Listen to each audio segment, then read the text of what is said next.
S-오일 2026년도 1분기 실적을 스루풋 회계로 분석하고 연말 매출액을 예측해 보도록 하겠습니다. 매출은 0.3% 감소했는데 영업이익은 4,187%나 크게 증가했습니다. 가공비 배부 재고자산 회전율은 16.7회전이고 PBR은 1.36으로 올랐습니다. 분기 재고자산 명세 비공개를 했네요. 구독, 좋아요 부탁드립니다. S-오일의 사업 계획입니다. 본사가 마포구 백범로 192번지에 되어 있습니다.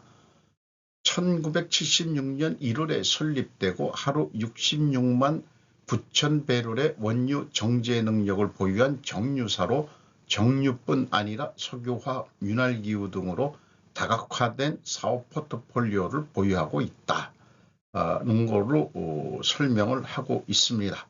전체 매출액에서 70% 이상으로 가장 높은 비중을 차지하는 정유 부분에서는 대규모 정제시설, 높은 고도화 설비 수준, 안정적인 내수 유통망 등을 바탕으로 견고한 시장 지위와 사업 경쟁력을 보유하고 있다고 소개하고 있습니다.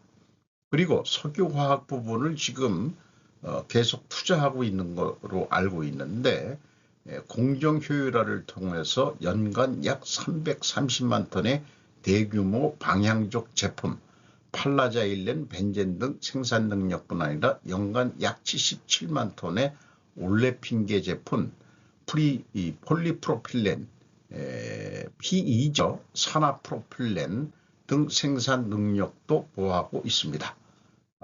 사우디죠, 안와르 AR 히즈 아지가 CEO로 되어 있습니다. 주가는 11만 2,100원으로서 1년 전보다 118.5%가 상승했습니다. PBR은 1.36이 됐고요. 5% 이상 주주는 아람코 오버시즈 컴퍼니가 63.41%, 국민연금공단이 8.5%, 아람코 포함 외국인이 모두 77.8%를 보유하고 있습니다.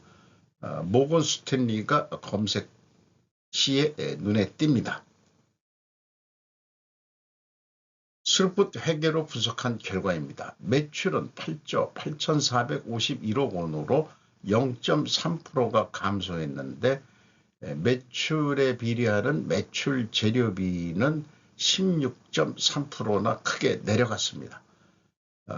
매출 재료 비율이 마이너스 16%이기 때문에 내려갔기 때문에 여기서 우리는 원유 가격이 하락했다, 이렇게 추론이 나와야 되는데 알다시피 원유 가격은 이란 전쟁으로 크게 상승을 했죠. 그러니까 판매 가격 상승 추론을 하게 됩니다. 그러니까 매출액은 줄었다는 얘기는 그만큼 소비는 줄였는데 마진율이 올라갔다, 판매 가격을 올려서, 이렇게 해석이 됩니다. 운영경비는 1.7%밖에 증가하지 않았습니다. TOE 생산성은 1이 뛰었습니다. 1.98, 전년도 0.98로 전년도에는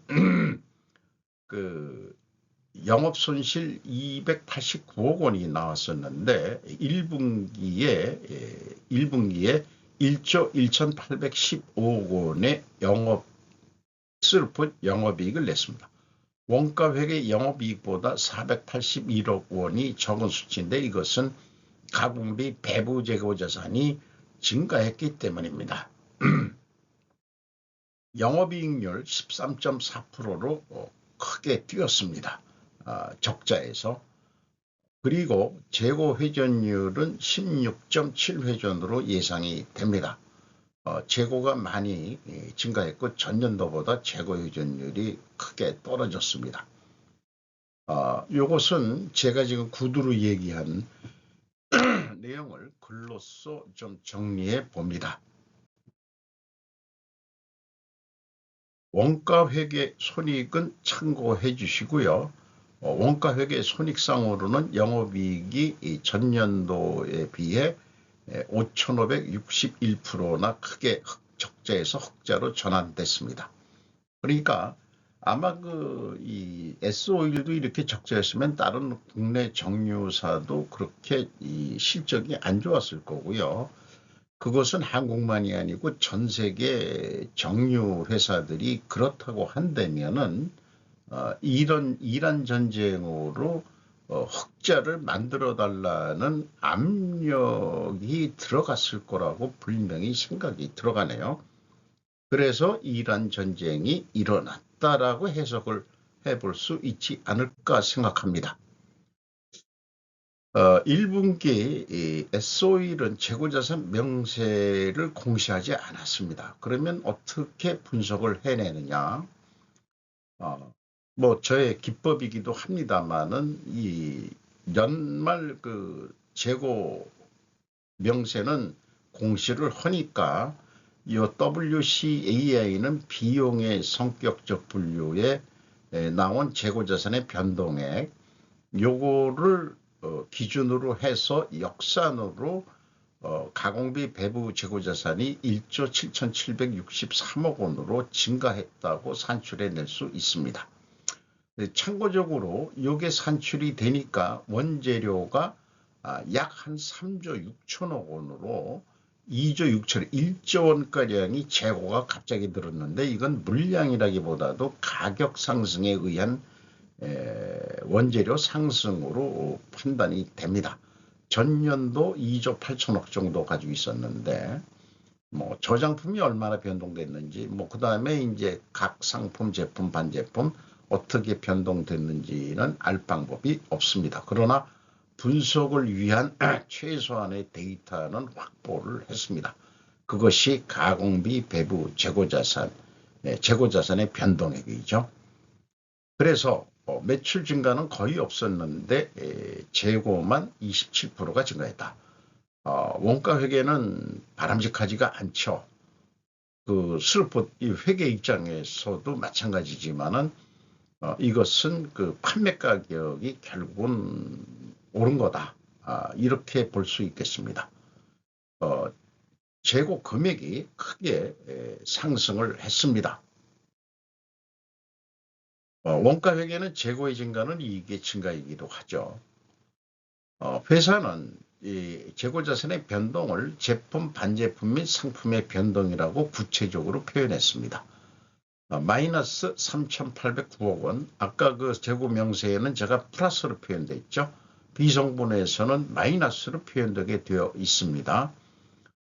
그리고 원재료의 사용 및 상품의 매입 등 요거 표준적인 표기 방법입니다. 6조 7,960억 원, AB를 더한 MC 매출원가 재료비는 6조 4,151억 원으로 16.9%가 감소했습니다. 그리고 운영경비는 1조 2천억 원으로서 1.7% 증가했고요.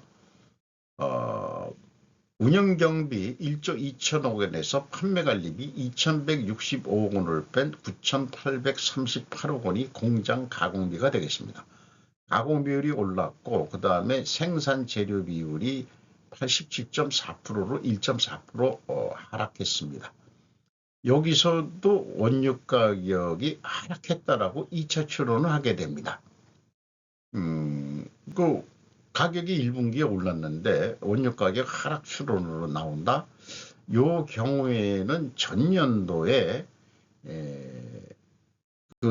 석유 가격이 원유 가격이 내려간 것이 2월 된 것도 영향을 미칠 것이라고 생각을 합니다.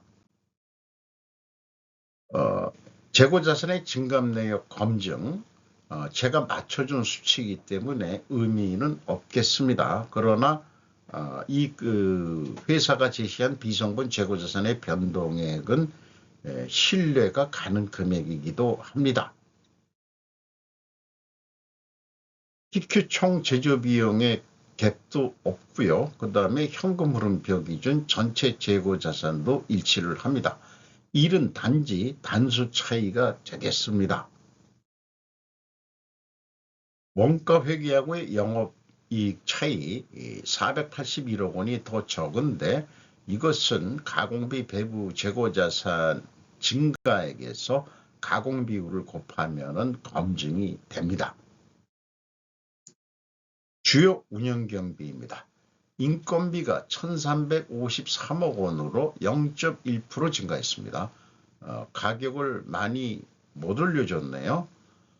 임금을 직원 수는 연말 기준으로 40명이 증가했는데 약간 연봉이 떨어졌습니다. 전년도에 적자가 났기 때문에 못 올려준 것 같아요. 그래도 1억 5천만 원 선입니다.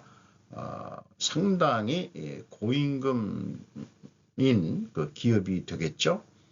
여기서 노동조를 맞이해서 다시 부각시키는 노동생산성, 제가 매출 재료비로 기준을 가져갑니다. 노동생산성 떨어졌습니다. 이익은 많이 났는데 노동 분배율도 떨어졌습니다. 노동 생산성이 떨어지면 노동 분배율도 떨어져야 된다는 게 상식일 거라고 생각을 합니다. 근데 그 돈을 더 벌었기 때문에 회사는 스루풋이 석유 가격 하락, 아니 상승으로 원유 가격, 노동 분배율은 51.6%가 감소했네요.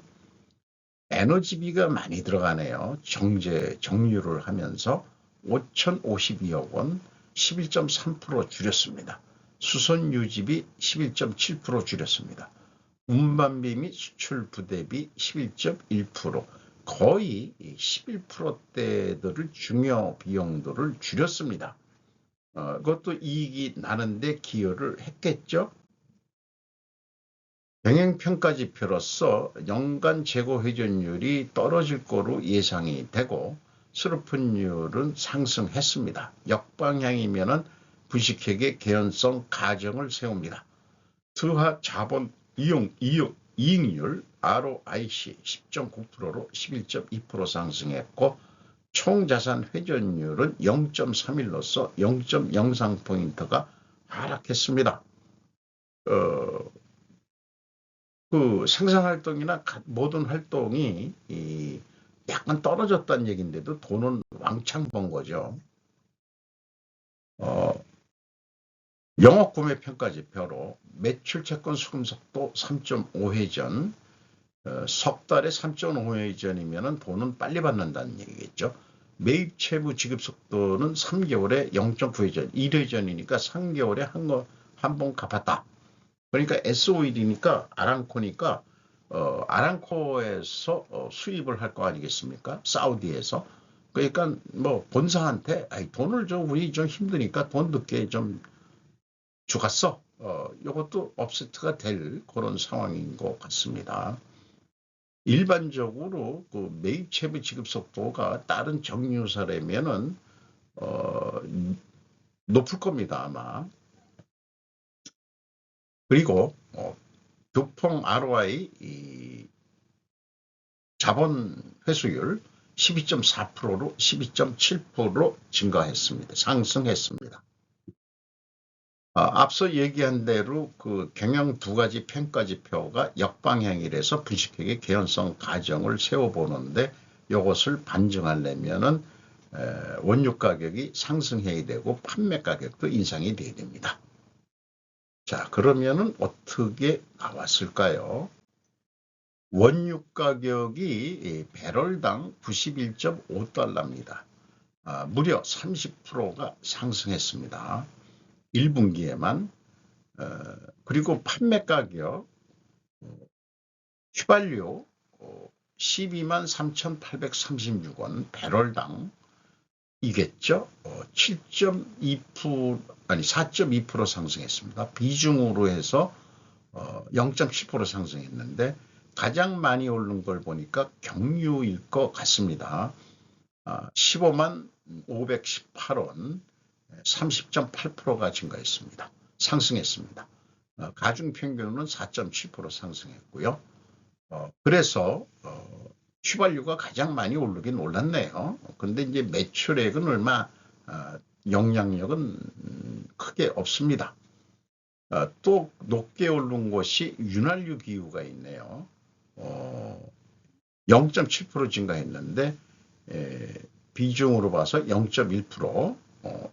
요 윤활유기는 얼마 안 됐는데 자관 더 높게 올라간 것은 베이지 케미칼 폴리머 이거가 또 한 2.4% 올라서 누적적으로 가정평균 10.1%가 상승했습니다. 원유 가격은 30% 상승했는데 판매 가격은 10.1%를 올렸다. 그래서 지금까지 추론한 것들을 다 정리해 보면은 1차에서는 판매 가격 상승했다고 추론이 되고 2차에는 원유 가격이 하락했다고 추론이 됐습니다. 그래서 분식회계 개연성 가정이 성립됐는데 원유 가격 상승해야 되고 판매 가격 상승해야 되는 반증 추론이 됩니다. 근데 원유 가격도 상승했고 판매 가격도 상승했습니다. 반증이 가능합니다. 맞아 떨어진다는 얘기죠. 반증 추론에. 현금 재무지표입니다. 1번 EAT 세후현금 순이익 1조 5,243억 원을 벌었습니다. 두 번째 EMS 영업활동으로 전체 유입된 돈은 66억 6,600만 원. 6이 4마리가 떴네요. 요게 수비학적으로 의미 있는 숫자라고 합니다. FEM 최종 9,622억 원의 현금이 유출이 됐습니다. 당기순이익은 7,256억 원이지만 세후현금 순이익으로는 1조 5천억 원이니까 2배 정도가 더 높게 현금이익이 났습니다.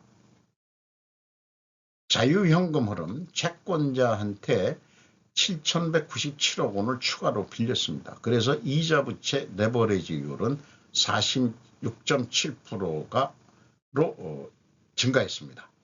이게 경영권 방어선이 50%라면은 레드존에 지금 와 있는 건데 S-OIL은 그렇게 걱정이 없는 게 돈을 한국 국내에 있는 시중은행한테 빌리는 게 아니고 아람코 쪽한테 빌리는 거로 알고 있습니다. 그러니 돈을 천천히 갚아도 참아주고 있는 거겠죠. 주주잉여 자유현금으로는 385억 원, 이익 배당액이 그래도 됐습니다. 캐펙스에 투자한 돈이 2,876억 원이 있습니다. 납입자본 성장률 14.3으로 상승했고 이익잉여금률 1177.1%로 상승했습니다. 1분기 실적을 토대로 2분기 연간 매출액을 예측해 보도록 하겠습니다. 제가 뚜렷한 무슨 비법이 있는 건 아니고요. 어저께 팔린 만큼 내일도 팔릴 것이다.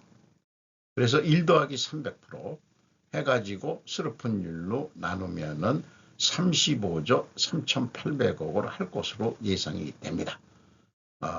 매출에 비례하는 매출 재료비이기 때문에 스르풋은 매출 재료비를 1 더하기 300% 산식에 의해서 매출 재료비율로 나누면은 동일한 금액으로 매출을 예측할 수 있겠습니다. 그러니까 이거를 어떤 납품하는 거라고 비유를 한다면은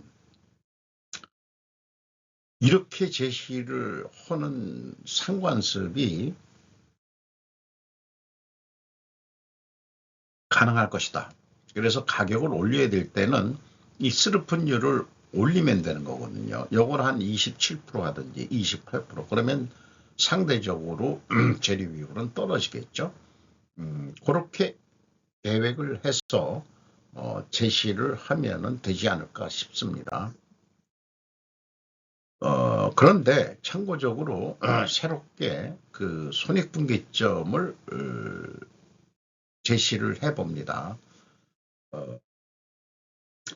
영업이익을 제로로 해서 스르픈율로 나누면 되죠. 그러면은 17조 8,300억을 매출을 이루고 그 후로부터는 돈이 남는다는 얘기입니다. 그러면 1분기에 8조 8천억을 했으니까 한 2배, 상반기가 지나면은 나머지 6개월 동안 판 것은 다 남는 돈이다. 그냥 매출액 자체가 그냥 그대로 이익으로 남는 돈이다. 상반기만 넘어가면은 이거 얼마나 논하는 장사인지 부럽기만 합니다. 이렇게 좀 비율을 들어서 얘기를 해볼 수 있겠습니다. 손익분기점 매출 달성할 때까지는 절대 덤핑 판매를 하지 말아야 한다.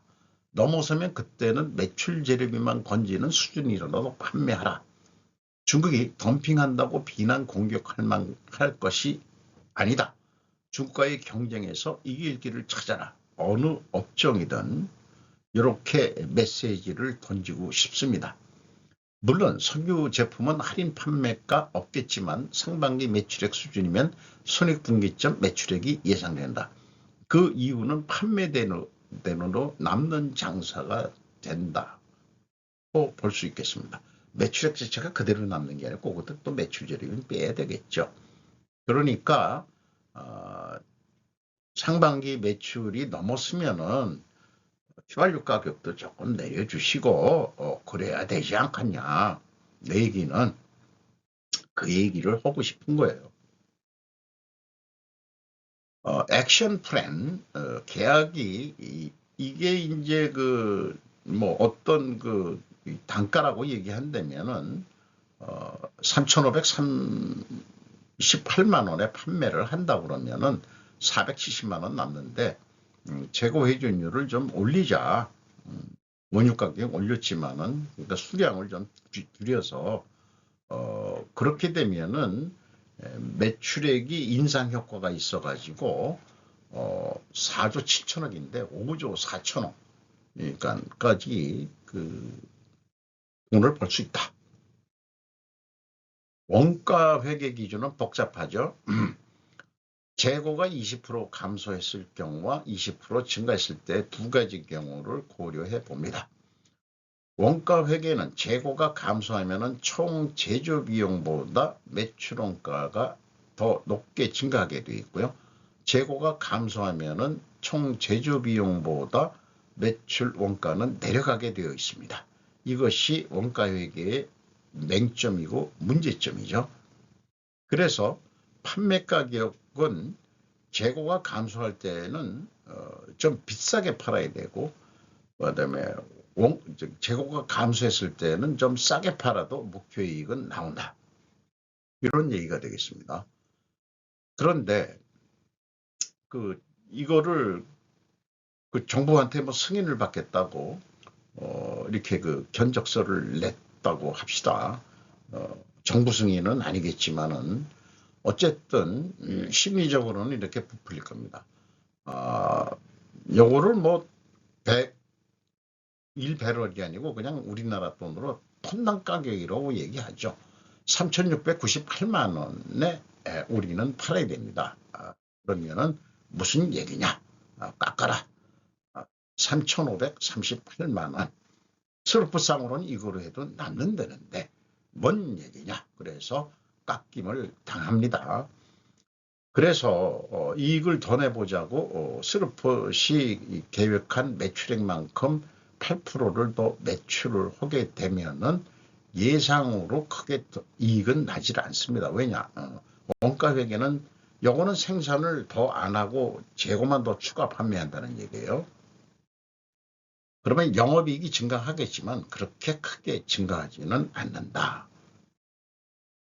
지금 말씀드린 거를 비교표로 만들면은 3,538만 원에 팔면은 스루폿은 470만 원이 남는데 원가 회계 재고 20% 감소하면은 168만 원이 적자예요. 그리고 재고를 증가해도 적자입니다. 그러니까 재고를 원가 회계에는 그거보다 더 늘리려고 할 겁니다. 아까 그 재고가 30% 증가했죠.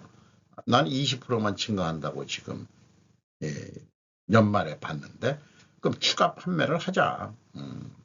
그러면은 이익이 남긴 남겠죠.